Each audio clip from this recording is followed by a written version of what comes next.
Mix by AG recording studio.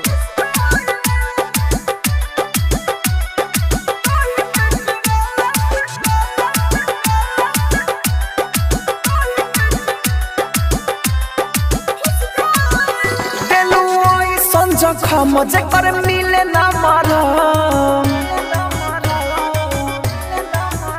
देलू ऐसन जखम जेकर मिले ना मरम दिल में जाके करेलू बस गईले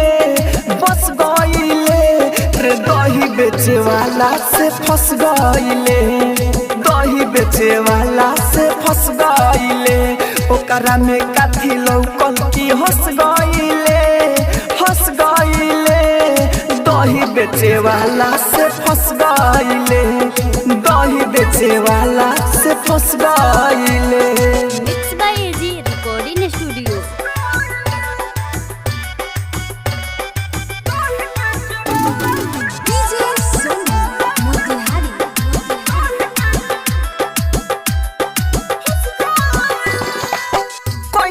फोन तोर बतावेला रे बीजी हमारा के छोड़ियो करे भइला बारे निजी कोइला फोन तोर बतावेला रे बीजी हमारा के छोड़ियो करे भइल बारे निजी चूसते जवनिया के रस गईले रे दही बेचे वाला से फंस गईले दही बेचे वाला से फंस गईले। आप सुन रहे हैं एजी एंटरटेनमेंट की धमाकेदार प्रस्तुति।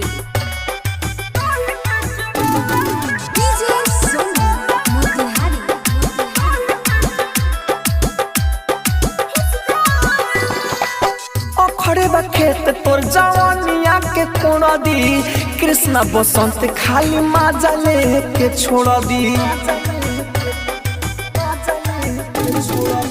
अखरे बा खेत तोर जवानिया के कोण दी कृष्णा बसंत खाली माजा लेके छोड़ दी राहुल के तू प्यार ना समझ पाइले